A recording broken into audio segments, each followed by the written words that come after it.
Hello दोस्तों, welcome to the class 6 of नाड़ी परीक्षा ऑनलाइन वर्कशॉप। दोस्तों, अब तक तो आपने नाड़ी के बारे में काफ़ी कुछ जान लिया होगा, आई जस्ट होप, एंड आपको काफ़ी अच्छा समझ आ गया होगा। नाड़ी के जो फीचर्स होते हैं, नाड़ी के द्वारा हम पेशेंट का डिजीज़ कैसे डायग्नोस करते हैं, उसका फ्यूचर में क्या डिजीज़ हो सकता है वो कैसे डायग्नोस कर सकते हैं, एंड अलग अलग लेवल की पल्स कैसे देखते हैं, नाड़ी से पेशेंट की विकृति प्रकृति कैसे देखी जाती है, deepest level of pulse, and नाड़ी से अलग अलग जो ऑर्गन्स होते हैं उनकी फंक्शनिंग डिसफंक्शनिंग कैसे देखी जाती है, ये आपने अब तक जान लिया है। एंड अब इस क्लास में हम आपको अब बताएंगे कि 14 ऐसे मोस्ट कॉमन डिसीजेस जिसके रिलेटेड रोगी अक्सर आपके पास आते हैं, उनमें पल्स किस तरह से दिखती है और उनमें पल्स को हमने कैसे फाइंड आउट करना होता है।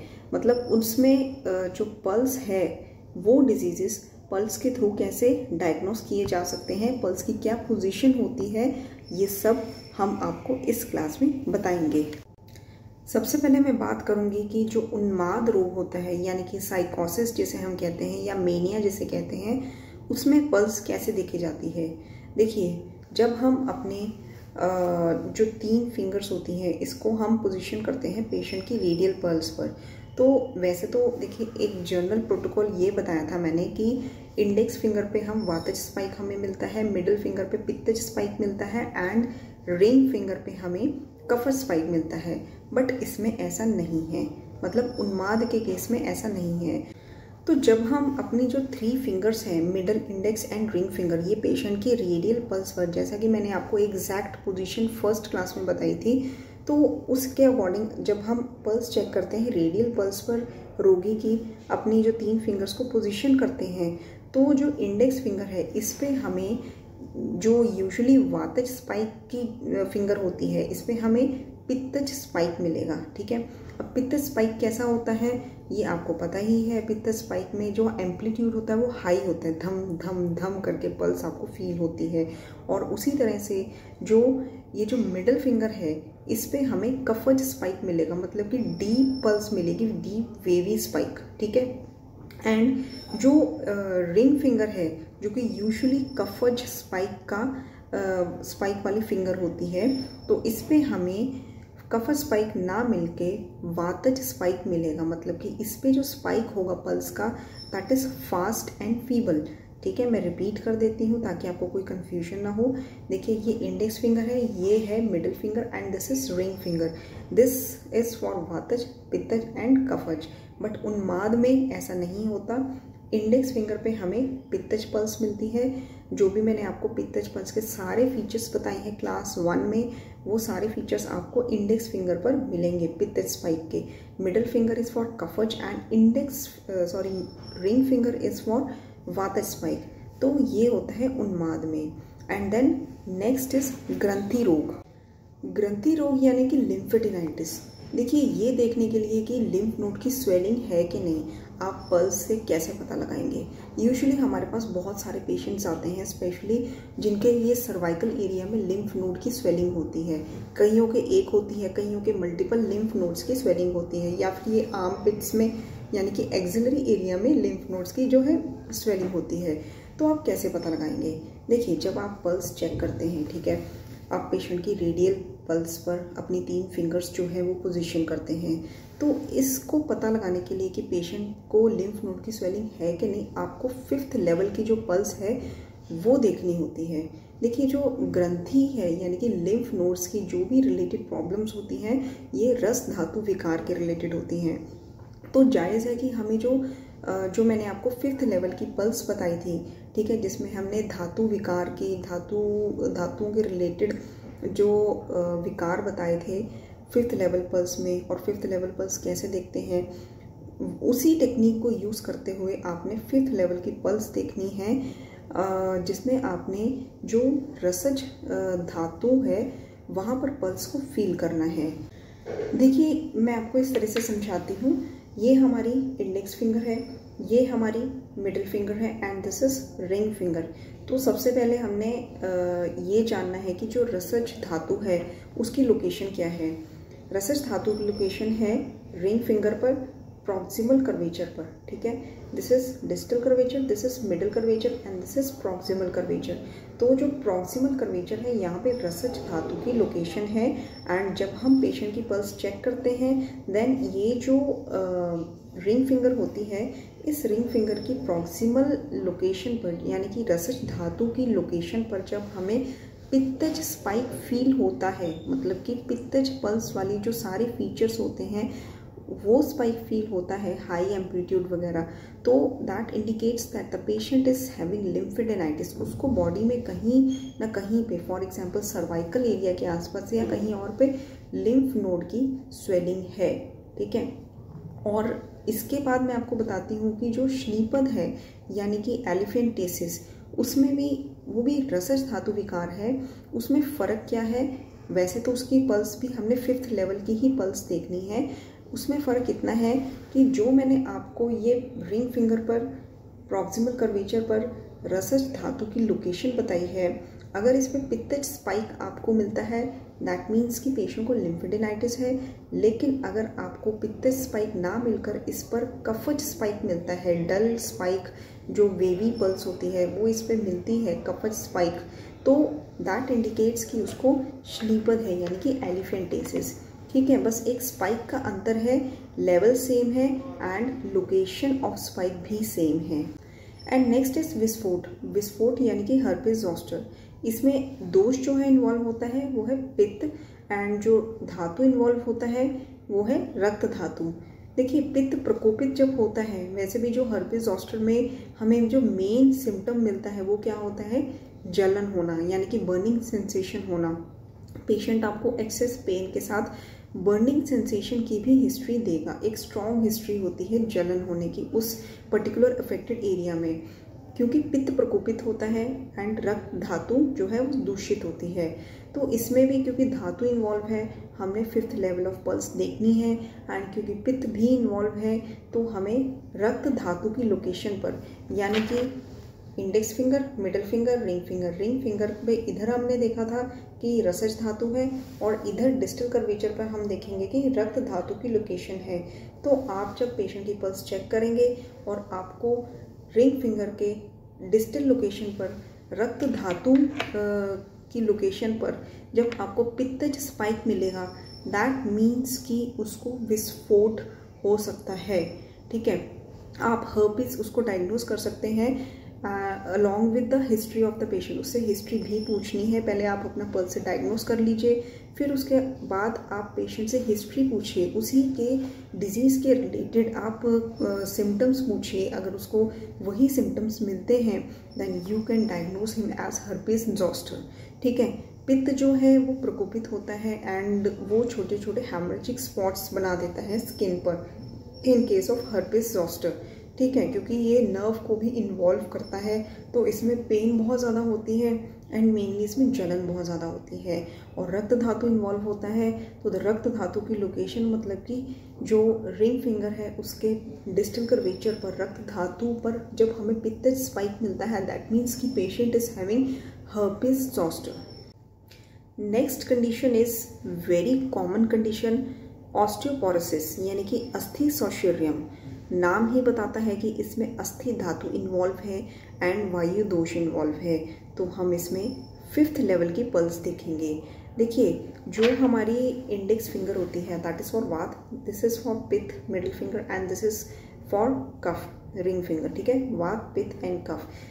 अस्थि धातु में 5th लेवल पे पल्स की स्पाइक कौन सी मिलती है और किस लोकेशन पर मिलती है, आइए जानते हैं। देखिए जब हम पेशेंट की पल्स चेक करेंगे, एंड ये मैं इसलिए बार बार बता रही हूँ क्योंकि आपको ताकि कोई कन्फ्यूजन ना हो। देखिए जब हम पेशेंट की पल्स चेक करेंगे, ठीक है, तो इंडेक्स फिंगर के प्रॉक्सिमल कर्वेचर पर ये है डिस्टल कर्वेचर, ये है middle curvature and this is proximal curvature. Proximal curvature पर जहाँ पे अस्थि धातु की लोकेशन होती है ऑब्वियसली हम इसी लोकेशन पर स्पाइक को फील करेंगे, ठीक है, क्योंकि इसमें अस्थि धातु इन्वॉल्व है।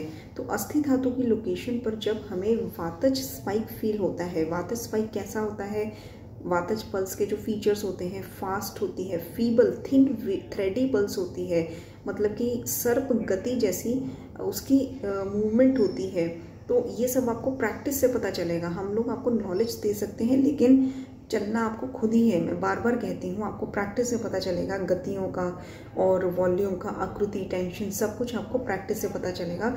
ठीक है, तो आपको इंडेक्स फिंगर की जो ये प्रॉक्सिमल लोकेशन है, अस्थि धातु की लोकेशन है, इस पर वातज पल्स का स्पाइक फील होता है।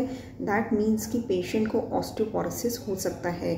आप पेशेंट की एज देखिए, मिडिल एज पेशेंट है, ओल्ड एज पेशेंट है, या फिर फीमेल पेशेंट है, पोस्ट मीनोपॉजल है, तो आप उसमें विटामिन D3 का टेस्ट करवा सकते हैं, कैल्शियम का टेस्ट करवा सकते हैं, एंड पेशेंट को बता भी सकते हैं कि आपकी हड्डियाँ कमज़ोर हो रही हैं एंड आपको अस्थि सॉशियरियम यानी कि ऑस्टियोपोरोसिस की कंडीशन आ रही है।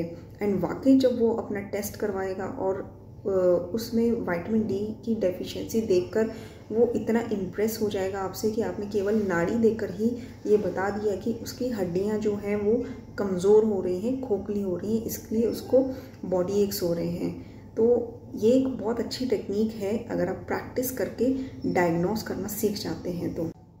नेक्स्ट इज र्यूमेटॉइड आर्थराइटिस यानी कि आम वात। आम वात में हमें वातज स्पाइक मिलेगी, अस्थि धातु इन्वॉल्व होता है एंड मज्जा धातु इन्वॉल्व होता है, क्योंकि it's an auto immune disorder. तो जिसके कारण जो आम होता है, देखिए इम्यूनिटी का जो डिसफंक्शन होता है दैट इज कॉल्ड आम, जिससे टॉक्सिन्स जो हैं बॉडी में एक्यूमुलेट करने लग जाते हैं। तो ऑटो इम्यून डिसऑर्डर होता है, इम्यूनिटी जो होती है वो हमारी बॉडी के अगेंस्ट हो जाती है, डिसफंक्शनल हो जाती है। तो उस केस में क्या होता है, आम जो होता है मज्जा धातु में इकट्ठा होने लगता है, एक्यूमुलेट होने लगता है, जिसके कारण क्या होगा, जब हम पेशेंट की पल्स जो है चेक करेंगे तो हमें इंडेक्स फिंगर पर अगर हम इधर देखें प्रॉक्सिमल कर्वेचर पर हमें अस्थि धातु की लोकेशन मिलती है, एंड ये जो डिस्टल कर्वेचर है इस पर मज्जा धातु की लोकेशन मिलती है। क्योंकि इसमें दोनों धातु इन्वॉल्व हैं तो अस्थि धातु पर भी एज वेल एज मज्जा धातु पर भी हमें दोनों लोकेशन पर वातज स्पाइक फील होता है, मतलब कि कोबरा पल्स फील होती है। जो भी वातज पल्स के मैंने फीचर्स बताए थे क्लास 1 में वो सारे आपको इसमें मिलेंगे। ठीक है, तो दोनों लोकेशंस पर, यहाँ पर जो मज्जा धातु है, यहाँ पर अस्थि धातु है, दोनों धातुओं की लोकेशन पर आपको वातज स्पाइक मिलेगा, कोबरा पल्स मिलेगी। That indicates that the patient is having rheumatoid arthritis. ठीक है, आपने डायग्नोस कर लिया, आप उसी के रिलेटेड जैसे पल्स देख रहे हैं, आपने अपने मन में डायग्नोस कर लिया कि उसको रूमेटॉइड आर्थराइटिस है, तो आप उससे क्वेश्चन पूछना शुरू करेंगे कि उसको कॉन्स्टिपेशन तो नहीं रहती, और सबसे बड़ी बात है कि उसको जॉइंट्स में पेन तो नहीं रहती है, मॉर्निंग स्टिफनेस तो नहीं रहती है, उसके हाथों में कोई डिफॉर्मिटी तो नहीं है, या फिर उसको फीवर की हिस्ट्री तो नहीं है। तो इस तरह से आप उसे क्वेश्चंस पूछ सकते हैं। और दूसरा होता है कि अगर इसमें मज्जा धातु इन्वॉल्व ना हो, यानी कि ऑटो इम्यून डिसऑर्डर ना होकर ये ऑस्टियो आर्थराइटिस हो, यानी कि संधिवात हो, तो उसमें केवल अस्थि धातु इन्वॉल्व होती है एंड वायु दोष तो इन्वॉल्व होता ही है। तो उस केस में क्या होगा, आपको सिर्फ अस्थि धातु की लोकेशन पर यानी कि इंडेक्स फिंगर की लोकेशन पर वातज स्पाइक मिलेगा। Next very common condition is सोमरोगी यानी कि एंडोमेट्रियोसिस। अगर आप गायनी में प्रैक्टिस करते हैं तो आपके पास बहुत सारे पेशेंट एंडोमेट्रियोसिस के आते हैं। तो इसमें आप नाड़ी के थ्रू कैसे डायग्नोस करेंगे? देखिए, जो हमारी मिडिल फिंगर होती है, मिडिल फिंगर के मिडिल कर्वेचर पर, ये है प्रॉक्सिमल कर्वेचर, सॉरी ये है distal curvature, this is distal curvature, this is proximal curvature and this is middle curvature. तो मिडिल कर्वेचर पर जब आपको कफज स्पाइक वाली पल्स मिलती है, क्योंकि ये मिडिल कर्वेचर होता है, ये शुक्र और आर्तव धातु की लोकेशन होता है ऑन बोथ द हैंड्स। ठीक है, तो दोनों हाथ के जो मिडिल फिंगर के मिडिल कर्वेचर पर जब आपको यानी कि आर्तव धातु की लोकेशन पर जब आपको कफज स्पाइक मिलता है, deep slow wavy, slow in the sense कि पल्स रेट भी स्लो होगा, पल्स डीप होगी, वेवी होगी, तो दैट इंडिकेट्स कि पेशेंट जो है वो एंडोमेट्रोसिस उसको डायग्नोस कर सकते हैं आप। उसको एंडोमेट्रोसिस यानी कि सोमरोग हो सकता है, क्योंकि जो कफ होता है वो एक्सेस अमाउंट में बढ़ जाता है, प्रकोपित हो जाता है, जिसके कारण जो एंडोमेट्रियल टिश्यू होता है वो उसके यूट्रस के आउटसाइड एरिया में भी पेल्विक कैविटीज़ में, ट्यूब्स में ग्रो करने लग जाता है, जिससे उसको पेनफुल मेंस्ट्रुएशन होती है, पेनफुल पीरियड्स आते हैं। तो आप इस तरह से डायग्नोस कर सकते हैं एंडोमेट्रोसिस को मिडल फिंगर के मिडल कर्वेचर पर, जब आपको कफज जो है स्पाइक मिलता है। Next very common condition is migraine, यानी कि अर्धाव भेदक। माइग्रेन में पित्त दोष इन्वॉल्व होता है, और पित्त दोष क्या है, वो प्रकोपित हो जाता है एंड ऊष्मा, जो कि पित्त का गुण है, ऊष्मा को क्रिएट करता है, हीट को प्रोड्यूस करता है, जिससे जो वहाँ की ब्लड वेसल्स होती हैं हमारे ब्रेन में वो एक्सपैंड हो जाती हैं एंड वहाँ की नर्व्स पर वो प्रेशर क्रिएट करने लगती हैं, जिससे पेशेंट को हेडेक होता है ऑन वन साइड और ऑन बोथ द साइड्स। ठीक है, तो माइग्रेन में मज्जा धातु इन्वॉल्व होता है एंड पित्त दोष इन्वॉल्व होता है। तो हमने पढ़ा था 5th लेवल पल्स में मज्जा धातु की लोकेशन क्या है। मज्जा धातु की लोकेशन है इंडेक्स फिंगर की डिस्टल लोकेशन। ठीक है, तो ये इंडेक्स फिंगर का जो डिस्टल कर्वेचर है, यहाँ पे हमें जब पित्त स्पाइक मिलता है, दैट इंडिकेट्स कि मज्जा धातु इन्वॉल्व है, पित्त दोष इन्वॉल्व है, वो हेडेक की हिस्ट्री दे रहा है, मतलब उसको माइग्रेन हो सकता है। नेक्स्ट कंडीशन इज कि जब आपको आपका रोगी ये कहता है कि उसको ओरल कैविटी में अल्सर्स है, माउथ अल्सर्स है, यानी कि मुख पाक है, या फिर उसको कुछ और सिम्टम्स जैसे कि बर्निंग सेंसेशन, जलन होना एंड पेट में एपिगैस्ट्रिक पेन होना, ऐसी कुछ हिस्ट्री देता है, यानी कि स्टमक अल्सर्स की हिस्ट्री देता है, तो आप उसकी पल्स कैसे चेक करेंगे। देखिए, सबसे पहले तो ऑर्गन कौन सा इन्वॉल्व है, स्टमक। ठीक है, and second thing is it's an hollow organ, तो हमें फर्स्ट लेवल की पल्स देखनी होगी और देखना होगा कि इसकी लोकेशन क्या है। And the third thing is कि दोष कौन सा इन्वॉल्व है, यानी कि पित्त। देखिए, हमारा जो लेफ्ट हैंड है, ये मेरा लेफ्ट हैंड है, लेफ्ट हैंड की जो मिडिल फिंगर पर जो सुपरफिशियल लेवल है, ये स्टमक यानी कि हॉलो ऑर्गन जो होता है उसकी लोकेशन है, क्योंकि मैंने आपको बताया था कि जो सुपरफिशियल लेवल के पर जो पल्स चेक करी जाती है वो हॉलो ऑर्गन की स्थिति को बताती है। एंड जो दूसरे ऑर्गन्स होते हैं, उसकी जो विसरल ऑर्गन्स होते हैं, उसकी जो स्थिति है फंक्शनिंग डिसफंक्शनिंग, वो हमें डीप लेवल की पल्स से पता चलती है। तो ये जो हॉलो ऑर्गन है स्टमक, इसकी लोकेशन क्या है, लेफ्ट हैंड की मिडिल फिंगर के सुपरफिशियल लेवल पर। ठीक है, तो आप जब आपको इस सुपरफिशियल लेवल पर, यानी कि आपने फर्स्ट लेवल की पल्स चेक करनी है, तो इस लेवल की पल्स पर, फर्स्ट लेवल की पल्स पर सुपरफिशियल लेवल पर जहाँ पर स्टमक की लोकेशन है वहाँ पर पित्त स्पाइक मिलता है, दैट मीन्स कि पेशेंट को या तो ओरल अल्सर्स हैं या फिर उसको स्टमक अल्सर्स हैं। आप उसी के रिलेटेड उसको ट्रीटमेंट दे सकते हैं। अगर वो नहीं ठीक हो रहा है तो आप उसकी एंडोस्कोपी भी करवा सकते हैं। ठीक है, वैसे तो देखिए पल्स से इतना अच्छा डायग्नोस हो जाता है कि आपको बाकी सारे टेस्ट करवाने की ज़रूरत ही नहीं है, बट फिर भी आपकी नॉलेज के लिए बता रही हूँ कि हम ये टेस्ट करवा सकते हैं इसमें। ठीक है, और सबसे बड़ी बात है कि ये जो पल्स होती है मिडिल फिंगर के सुपरफिशियल लेवल पर पित्त स्पाइक हमें फील होता है, ये हमें पेशेंट के लेफ्ट साइड पर जो उसके लेफ्ट हैंड की रेडियल पल्स होती है वहाँ की पल्स हमने फील करके ये डायग्नोस बनाना होता है। ठीक है, तो ये मेरा लेफ्ट हैंड है, ये मेरे स्टमक की लोकेशन है सुपरफिशियल लेवल पर मिडिल फिंगर पर। तो मैंने पेशेंट की लेफ्ट हैंड पर जब पल्स चेक करी तो उस पर इस लेवल पर मुझे पित्त स्पाइक मिलता है in case of oral ulcer या फिर स्टमक अल्सर।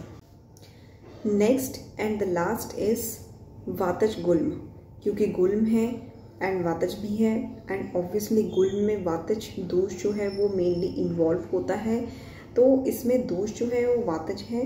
एंड वातज गुल्म मतलब कि डायवर्टिक्यूलोसिस मीन्स कि जो हॉलो ऑर्गन है कोलोन वो इन्वॉल्व है।